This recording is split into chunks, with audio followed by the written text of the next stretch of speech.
Hello guys, কেমন আছো তোমরা সবাই? আশা করি সবাই খুব খুব খুব ভালো আছো। আমিও কিন্তু খুব ভালো আছি। তো তোমাদের সঙ্গে শেয়ার করতে এসেছি আজকের আমার আর একটা নতুন ব্লগ বলবো না, নতুন কুকিং আর একটা।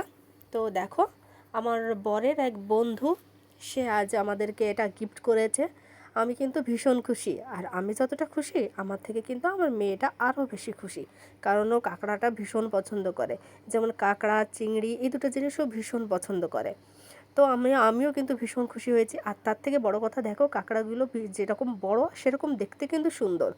তো আমার মেয়ে বলছে কি, মাম্মি ওগুলোকে কেটো না, না কেটে ওদেরকে রেখে দাও, দেখতে এতটা সুন্দর, তুমি যদি রান্না করো তাহলে কিন্তু এদের সৌন্দর্যটা নষ্ট হয়ে যাবে। তো আমি কি করেছি, সকালবেলা দিয়ে গেছিলো তো আমি ফ্রিজে রেখে দিয়েছিলাম। তো ফ্রিজে রাখার জন্য যেহেতু ঠান্ডা, আর আমার ঠান্ডার সমস্যাটা আছে, তো ফ্রিজের জিনিসে যদি আমি হাত লাগাই তাহলে আমার ঠান্ডাটা আরও বেড়ে যায়, ভীষণ সমস্যা হয়। আমার গলার টনসিল সাথে সাথেই মানে গলার আওয়াজটা একদম বসে যায়, টনসিলের সমস্যা হয়। তো রাত্রের বেলায়, রাত্রে বলবো না, সন্ধ্যার সময় আমার বরকে বলছি তাহলে একটু কেটে দাও না, কারণ আমি কাটতে গেলে তো আমার খুব গলার সমস্যা হবে। তো ও কেটে দিয়েছিল।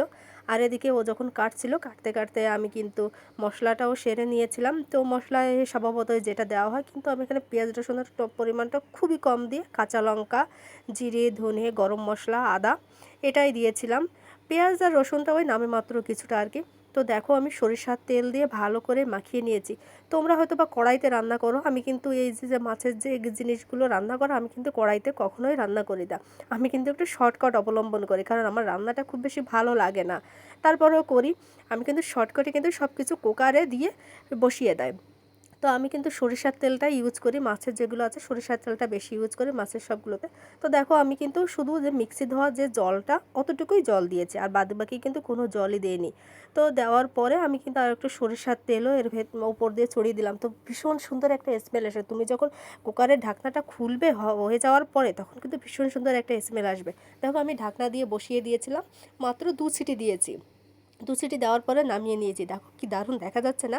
আর তার থেকে তো বেশি স্মেলটা, আমি তো তোমাদের স্মেলটা আর বোঝাতে পারছি না কেমন, স্মেলটা কিন্তু ভীষণ সুন্দর একটা স্মেল আসে। দেখো, দেখতেও কিন্তু বেশ ভালো হয়েছে। আর হাত পা ছিল তো, ছোটো ছোটো হাতগুলোও সব দিয়ে দিয়েছিলাম। আমার মেয়ে ওই হাতগুলো খেতে খুব পছন্দ করবো বলে কি, মাম্মি কাঁকড়ার পা না, ওগুলো হাত হচ্ছে, দেখো এরকম করে হাত বলে ও। তো দেখো কি দারুণ হয়েছে। আর এতে হয় কি জানো, খুব নরম, এত সুন্দর হয়। দুটো সিটি দিয়ে দিলে তোমরা হয়তো ভাবে কুকারে দিয়ে রান্না করা কেমন হবে, কিন্তু একবার ট্রাই করে দেখো না, বেশ ভালোই হবে কিন্তু। আমি আমার এক্সপিরিয়েন্স থেকে বলছি, খুব সুন্দর খেতে হয় কিন্তু। দেখো, তেলটাও অনেকটা, তেলটাও কিন্তু উপরে ওদিকে উঠে গেছে, দেখতে কিন্তু সেই লোভনীয় লোভনীয় একটা টেস্ট মানে দেখা যাচ্ছে কিন্তু। আর খেতেও কিন্তু খুব সুন্দর হয়েছিল। সর্বোপরি যাই হোক না কেন, খেতে সুন্দর হয়েছিল। কারণ আমি সব কিছু রান্নাতে একটু শর্টকাট ইউজটা বেশি করি, আর বিশেষ করে আমার মেয়ের জন্য রান্না তো। তারপরও দেখো, তোমরা একবার ট্রাই করে দেখতে পারো কেমন হয়েছে। এরকম আমি আরও যে মাছগুলো আছে না কেন, শুধু দেখা যাচ্ছে রুই মাছটা বাদ বাকি সবই মাছ আমি প্রায় এরকম কুকারে দিয়ে রান্না করি। তো আমি কিন্তু খুব খুশি, আমার মেয়েও খুব খুশি, আমিও খুব খুশি, ভীষণ ভীষণ ভালো হয়েছিল রান্নাটা। এবং তোমরা একবার ট্রাই করে দেখো। ভালো থেকো সবাই।